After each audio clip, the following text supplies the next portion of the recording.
सोने चांदी के बर्तनों के अंदर ज़कात वाजिब नहीं। दूसरा अहम मसला जो मैं यहाँ बताना चाह रहा हूँ कि जब ज़कात अदा कौन सी कीमत के एतबार से वो ज़कात अदा करेगा, कौन सी कीमत से। बहुत बड़ी गलत फहमी जो ज़कात अदा करने के अंदर आवाम के अंदर मशहूर हो गई है और लोगों को मालूम ही नहीं है अच्छे बिस्मिल्लाहिर्रहमानिर्रहीम। मोहतरम हाज़रीन, आज हमारा जो मौजू है वो ज़ेवरात की ज़कात और सोने चांदी के जो बर्तन हैं उनकी ज़कात के बारे में कि आया इन पर ज़कात वाजिब होगी या नहीं होगी, और इस बारे में जो आइम्मा अरबा का इख्तिलाफ़ है, ये हमारा मौजू है। आज हम आपको ये बताएंगे कि इनमें ज़कात वाजिब होती है या नहीं है, और अगर है तो फिर दलाइल आइम्मा के क्या हैं। 3 आइम्मा एक तरफ हैं और इमाम अबू हनीफ़ा रहमतुल्लाह अलैह एक तरफ हैं।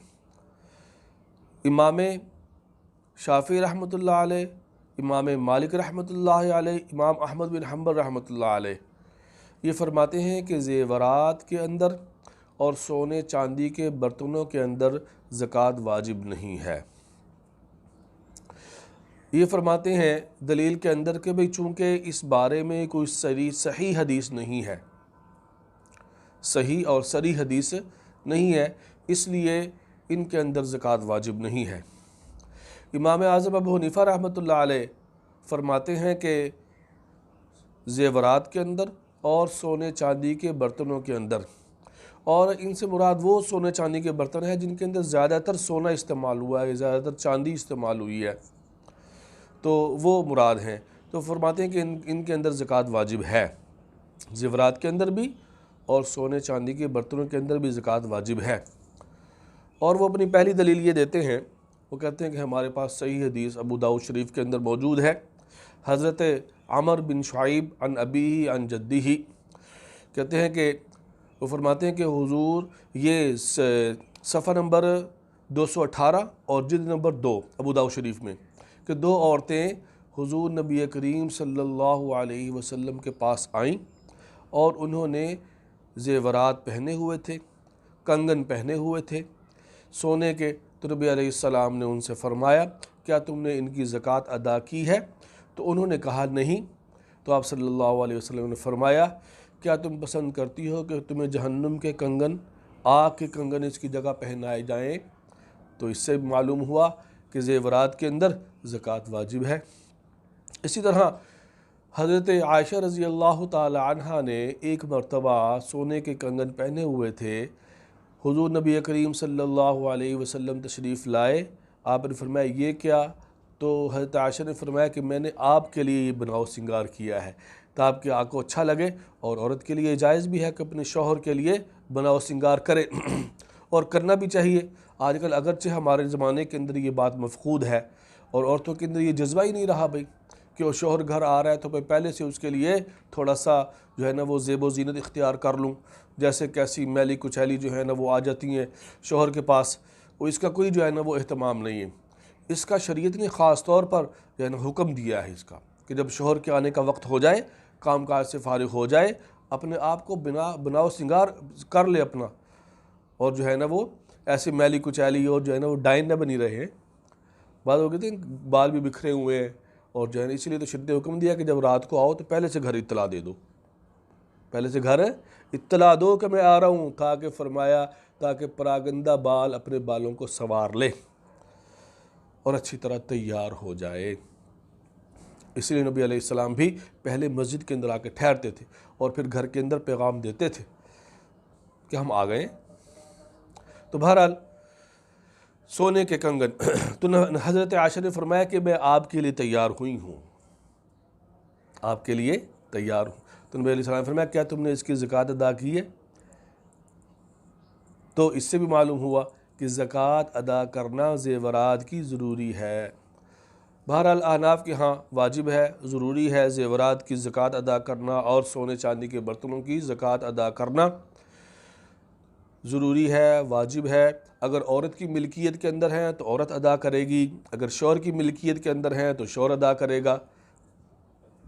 बाज़ लोग कहते हैं, बाज़ औरतें कहती हैं कि भाई मेरे पास तो इतने पैसे नहीं हैं, मेरे पास ये ज़ेवरात तो हैं लेकिन पैसे ही नहीं है मेरे पास, मैं कहाँ से अदा करूँ?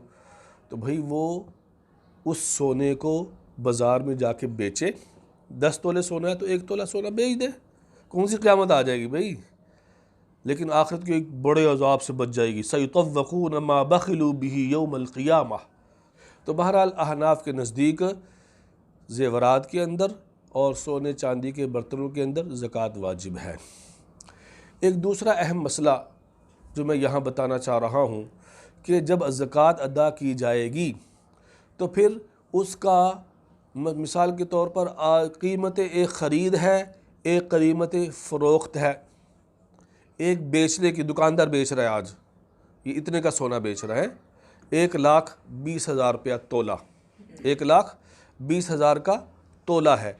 तो कीमत ख़रीद, कीमत फ़रोख्त, दो चीज़ें हैं। कीमत फ़रोख्त का मतलब जब वो बेच रहा है तो कौन सी कीमत के एतबार से वो ज़कात अदा करेगा, कौन सी कीमत से?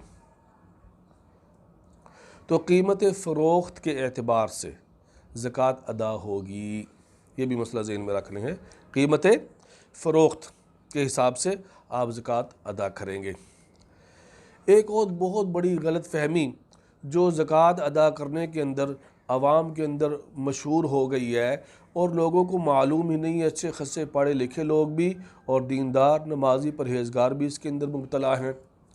वो ये समझते हैं कि भाई 7.5 तोला सोना मौजूद होगा तो ज़कात आएगी सोने के अंदर, वरना नहीं आएगी। इसी तरह 52.5 तोला चांदी और या माल तिजारत, तो ये 3 निसाब हैं भाई। इसका ये मतलब नहीं है कि आपके पास 7.5 तोला सोना मौजूद नहीं है तो आप पर ज़कात ही नहीं आएगी, ये मतलब नहीं है इसका, ठीक है ना भाई।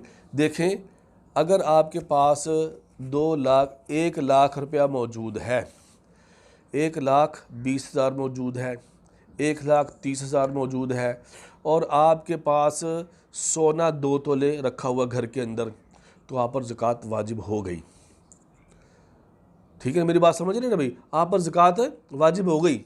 नहीं समझ रहे आप?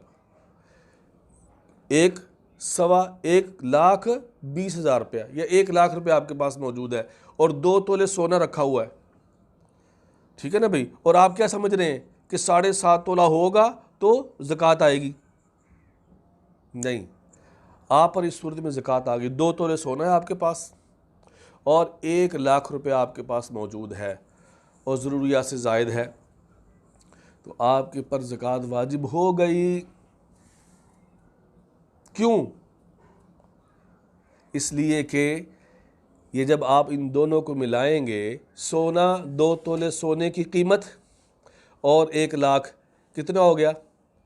2 तोले सोने की कीमत कितनी होती है भाई? 2.5 लाख का आजकल आ रहा है, ठीक है ना भाई? कितने का? चलो 2 लाख लगे लगाओ, तो 1 लाख आपके 3 लाख हो गया। तो 3 लाख की जो मालियत है वो चांदी के निसाब को पहुंच रही है कि 52.5 तोला चांदी कितने की आ जाती है आजकल? समझ रहे हैं मेरी बात? 52.5 तोला चांदी वो तकरीबन 90,000 की है, 1 लाख की, तो निसाब तो हो गया ना पूरा। तो इससे ये मुराद है, ये निसाब बयान की रही है शरीयत ने। इसका ये मतलब नहीं है कि 7.5 तोला सोना मौजूद होगा तो ज़कात वाजिब होगी वरना होगी नहीं। इस तरह तो हर शख्स जो है ना वो 7 तोले क्या हो सोना रख ले और उस पर किसी पर भी ज़कात वाजिब नहीं होगी। फिर लाख रुपए पड़ा फिर भी ज़कात आएगी। हाँ, लाख रुपये अगर किसी के पास पड़ा हुआ है, वो चांदी के निसाब को पहुंच गया ना, वो ज़ायदा ज़रूरत है, तो भाई कितना का माल अल्लाह मांग रहे हैं। अल्लाह ये थोड़ी कह रहा है कि भाई सारा दे दो मुझे, लाख रुपये है तो लाख मुझे दे दो भाई, ये भी नहीं कह रहे अल्लाह।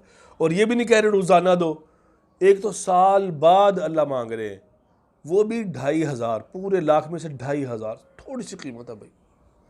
एक मेहमान आ जाए तो आप उस पर जो है ना एक दिन के अंदर 5,000 10,000 लगा देते हैं यार। और अल्लाह पाक कह रहे हैं साल के बाद मेरे बंदे मेरे दिए हुए माल में से तूने 2,500 रुपया 1 लाख में से देना है। और हमें मौत पड़ जाती है, हम कोई ना कोई हिला तलाश करते हैं कि यार ये मौलवी साहब ये है, मौलवी साहब इस तरह हो जाए तो अच्छा नहीं है, मैं सोना बेच ना दूँ, मेरे पास तो सोना ही बड़ा कम है। तो भाई ये ज़कात साल बाद वाजिब होती है और उसके अंदर बुखल न करें और इतना बड़ा आखिरत का अजाब मोल न लें। उलमा से जाके पूछें, जय्यद उलमा से पूछें कि मेरे पास ये मौजूद है, आया मुझ पर ज़कात वाजिब होगी या नहीं होगी। बाकी मसला मैंने आपको समझा दिया है, इसको समझ लें। वमा अलैना इल्लल बलाग।